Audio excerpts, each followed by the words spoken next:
This tutorial is how to create a basic quilting block.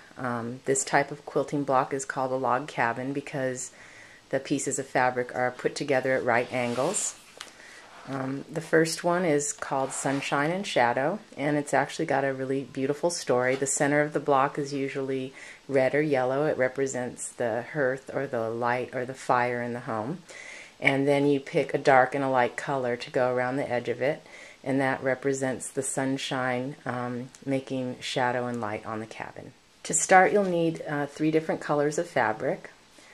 For the center square, you need a 3 by 3 inch square, and then you need a strip that is 2 inches by 20 inches and another strip that is 2 inches by 36 inches. And the seam allowance on quilting is all 1/4 inch, so you'll use the outside edge of the presser foot as a guide. You start with your 20-inch long strip. You lay that face up, and then you take your center square and you lay that face to face here, and you stitch a 1/4 inch across the top. Trim the extra fabric from the long strip. Cut it so it's even with the square. Then you'll open this and press the seam towards the log, and then go to the other side and press this so you make sure that the front is flat and smooth. Keep your directions with you so that you know how to line this up properly. So now you're going to take the center square in that log, same piece that you just used, and you lay it with the edge even here, with the center edge even here, and stitch 1/4 inch across here, and then cut off the extra.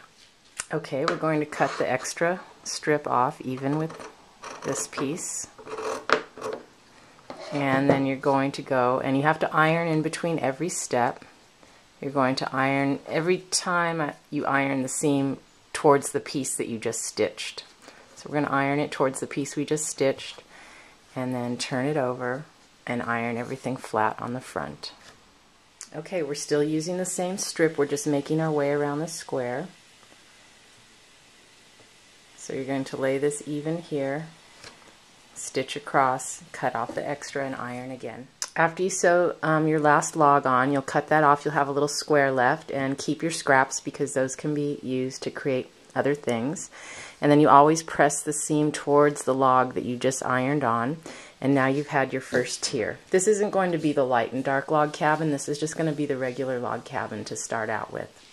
Now you take your 36-inch piece of fabric, your second color fabric here, and you always start with the shortest log from the previous tier is where you line it up. So this is my shortest one right here. This is the smallest one. This one's longer, longer, longer. So that was my number 1. So I'm going to lay this face to face, stitch, cut off the extra, and press.